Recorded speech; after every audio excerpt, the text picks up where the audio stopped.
I think it's just a fan theory. It would make sense. It wouldn't shock me. I think they kind of explained it in Infinity War, which I did watch again last night and loved it again for the 55th time. But I'm pretty sure they're just tackling his, genocide through the, being merciful and saving resources type deal.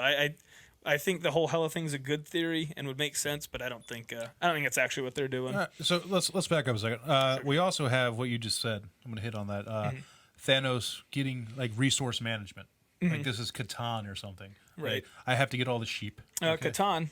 That's sold here at Myrtle Beach Games right and here comics. in this very store. Yep. Instead of just snapping his finger and making more resources or making more planets, this is what a lot of people are crying about right now. Right. He decides, well, I'll just take half of everything. Right. Is there a reason? I saw a pretty good meme that made fun of that too. We're basing this debate on a meme. All right. Maybe. Okay. Oh no, it's not a debate. I'm actually gonna agree with you. That would okay. certainly make a lot more sense. But I think that'd be pretty lame if you went with a villain and that was his thing. The villain to winds be up the hero. Yeah, just ends up making unlimited resources. And then all of a sudden, the Avengers are the bad guys for trying to stop him. Well, yeah. I'm surely they wouldn't be trying to stop him if he was like, yeah, I'm going to make everything all right. But are you okay with the change from evil Thanos in the comic books, where he was just like kill, kill, kill, kill, kill, to the movie where it's just like, oh, that's okay. I'm just doing this because I'm trying to help everyone.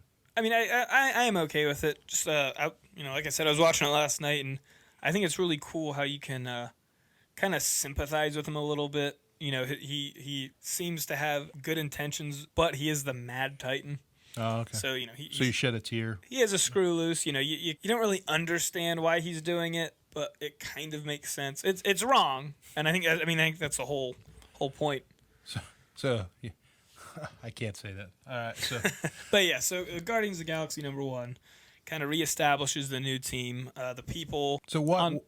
Sorry. Where are everyone else? Like, did they just take a break? They were talking about they don't talk about Rocket Raccoon anymore. Or Raccoon. I don't know why I said it like that. Gamora's kind of gone haywire after the last little bout with Thanos and whatnot. And Drax is dead. Really, I think after this whole fight with the Black Order on the Thanos thing, they go about half of them get zipped into a portal and just conveniently meet up with where Peter Quill and Groot are. So that's kind of how they establish it. A little straight to the point and wacky, but hey, it makes enough sense. And if Disney can make a buck out of it, then good for them. Yeah.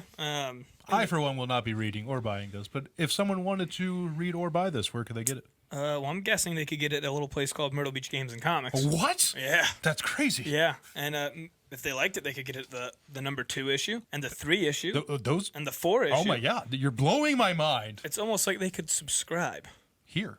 Yeah. At Myrtle Beach Games and Comics? At Myrtle Beach Games and Comics. Where you can also buy games and all your accessories to go with those games, ladies and gentlemen. So, moving on to our next topic, because that was quite boring for me. You're a monster. I am. So, next we have Shazam. Shazam, the movie, coming out. What's that release date again? I don't remember. Yeah. Sometime like March 8th, I think. Juan. No, that was Juan. It's Captain Marvel's. Juan, I'm going to need you to Google some things. For those of you who wonder why we look down and over and things like that, Juan makes little hand signals to us. Like hey. And we're supposed to know what that means. Yeah. Hey, don't be dumb. And you're running on and shut up. Yes, Juan is our also media guy. He is typing right now very vigorously. Yeah. Trying to give 4/5. That would be April the 5th. April 5th. Yeah, he said March 8th.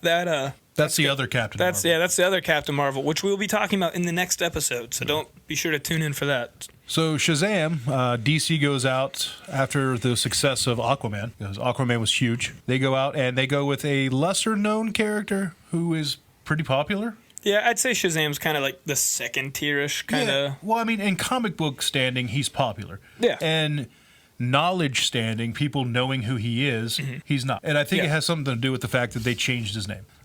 He used to be Captain Marvel. Right. And then in the last maybe 10 years, they've changed it to Shazam. No. They changed that pretty much around the Silver Age. Did they? Yeah, it was a while ago.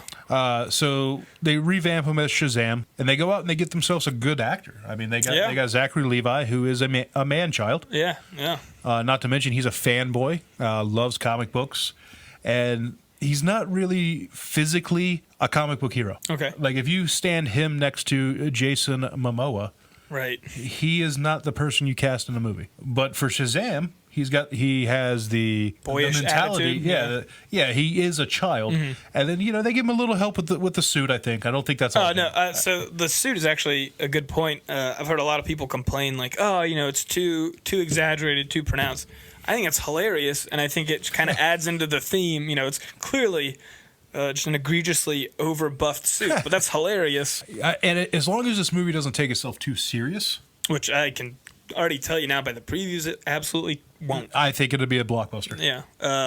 And I'll say this: I haven't hidden the fact that I've been pretty disappointed with most DC movies, as a lot of people are. But Shazam is probably the most excited I've been about a DC movie since like The Dark Knight. That whole saga, the Christian Bale Batmans, which I think we'll also talk about next week. We will, because as a DC fan, I'm not too impressed with those movies. But anyway, we'll save that for later. But yeah, Shazam. Not only did they go out and get Zachary Levi, they also got Mark Strong. Yeah. To play the villain. I like the way you say the villain's name. Can you say that for me? Savannah. It's almost like he's making love to the character. But That's very weird. Mark Strong as a villain is fantastic. I mean, even though it was a bad movie, him playing Sinestro was really good. Yep. They've changed the character a little bit. Yeah. Typically, this character is a mad scientist, a Lex Luthor style character. They've changed it to where it looks like they've maybe given him enhanced strength. I wouldn't go as far as super strength, but maybe enhanced. No, I think they have given him super strength. Like he said, usually just kind of the techie, the smart guy villain, but in the previews it shows him blocking a punch from Shazam. No, I mean that could just be him not knowing how to use his powers too. I think when you have the powers of Shazam, if you throw a punch, it's usually gonna make its waves. But I think they've enhanced the electric power and the physical strength of Savannah. So that'll be one interesting thing to look at. I don't really see that as being too big of a deviation that'll cause a problem. I think that might just be better for the big screen. Yeah. Well, I mean, there are some versions of the Justice League where he's a founding member, or they have him as one of the Sevens. Especially in all the new animated stuff, Justice League War, he is one of the Seven.